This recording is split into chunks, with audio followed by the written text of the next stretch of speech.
Katie? Well, I ain't never seen the devil, but the preacher tells me to be afeard of him. Well, that's different. Why? Well, because that is what God tells us in the Bible. So, if you can't see it, but God tells you it's so, then it ain't no superstition? That's right.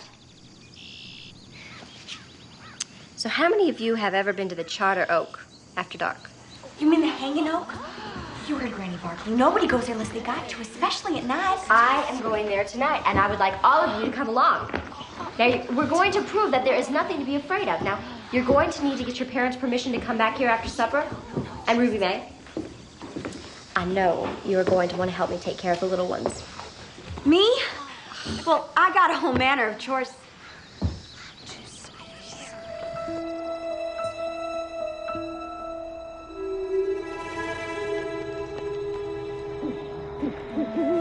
None of the other children are coming. Wanted to, I reckon. Mama's probably won't let them. They're all afraid. Well, I guess we'll just have to do this lesson by ourselves. What are you doing with your pocket? I know it's superstition, Miss Christy, but I don't care. And you need a dusting of salt.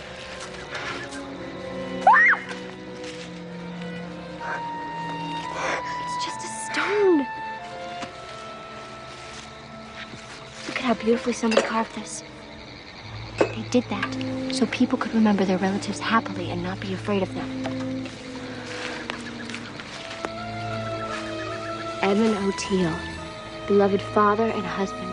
This grave is from 1756. Look. This one's from 1756 as well. There are a lot from 1756.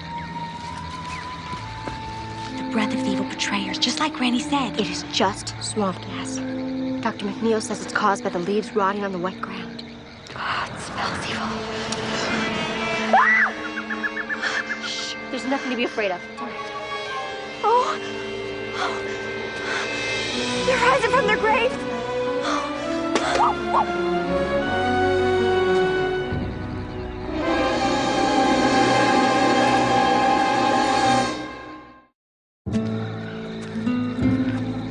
Ruby May. You know her? I'm her daddy. He always takes naps in the graveyard when he's had too much moonshine. So no one will bother him there. Oh, my dress is all dirty. I look awful. You look fine. He is going to be so happy to see you. The way I must have looked to him last night.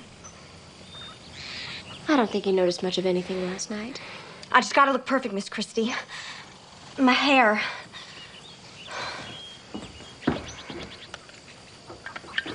Reckon he'll stay home a while now? Let's see how this looks.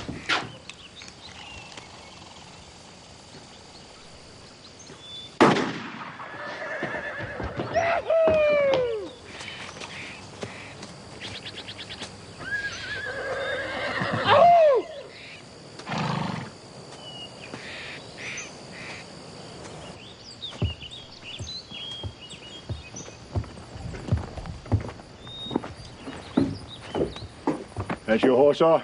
Yes? It's Prince. Princely looking, too. Needs a kingly kind of man sitting on top of him. You reckon I might ride and give the animal a little exercise? I don't know that Prince could stand the excitement. My pa is the best rider in the whole cove. Everybody'll tell you. I'm sorry if I gave you a fright last night. I didn't think you'd noticed. Christy said she'd be surprised if you took note of anything last night. No shine ever kept me from taking note of a fair woman. Then you must be very happy to see your daughter so grown up. Come in and see where I sleep, Pa. I'm the very first soul they ever let board here. You go on and clean this bird, girl. Give it to these folks for your keep. And we'll be setting home. You mean it, Pa? Are you fixing to stay? Oh, I'll be here every day to help out, preacher. Oh, no, not so fast, girl. You gotta take care of me now. What with your ma off in Raven Gap. Girl's tongue always gets ahead of her. But I gotta come here for school. Well, might not have time for that. We'll have to see. Pa, Didn't I tell you to come on inside? Girl could chatter the worms out of old wood. I wonder where she gets that from. I take your point, ma'am. Well, anyway, I'm much obliged for all your trouble, taking her in and all. She hasn't been any trouble. She's a great help. Mr. Morrison, you can't take her out of school. She's an excellent student. And she has grown up so much while you've been away. It's about time. It's a gal's duty to keep house for her pa and her ma ain't around. You don't want me to tell you again now. Expect you home tomorrow. Zadie, Zadie, so says Evan. Skip that rope and look to heaven. Climb a hill to make her taller. If she falls, she'll give a holler. If she stays up on her toes, she'll stay dry, won't break her nose.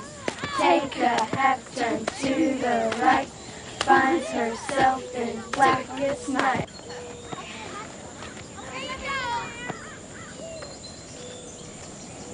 Rachel, Rachel, so says Evan. Skip that rope and look to Ruby May? heaven. Isn't Eben a name on one of the tombstones? Yes, sir. It's very unusual. I've never heard it before. Is it a common name here? Give him back! Give him back! Give my sister back there soon! Stop it now! Children, come here. Why do you always pick on Becky and Mountie? Teacher, everyone knows the OT's just trash.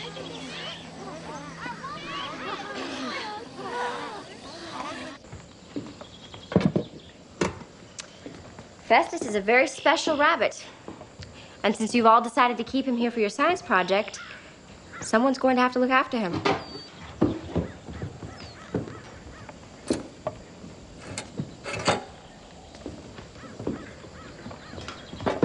Becky and Mountie, do you think you can take care of him? No. Wait,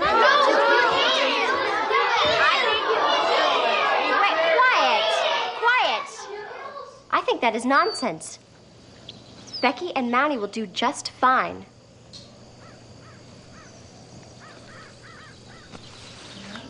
I tried to show them that there's no truth to Granny's story. Oh, but there is. There's truth to that story, just like there are to a lot of their beliefs.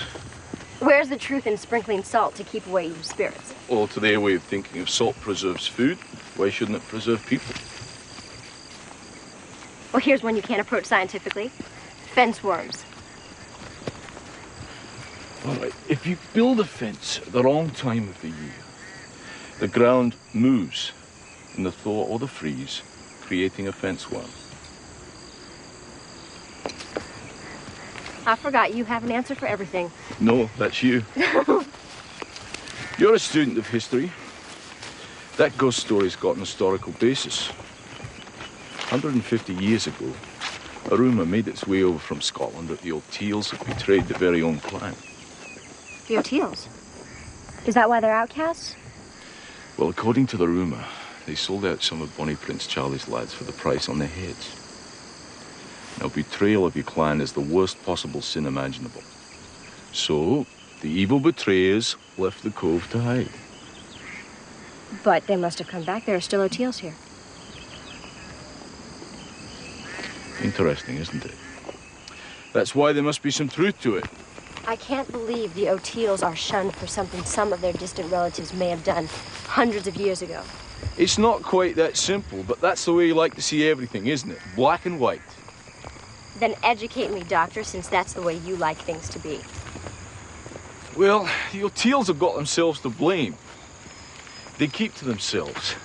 And that Nathan, he's an ogre even by Cove standards. But if we could disprove this silly story, then maybe we could change the way people feel about them.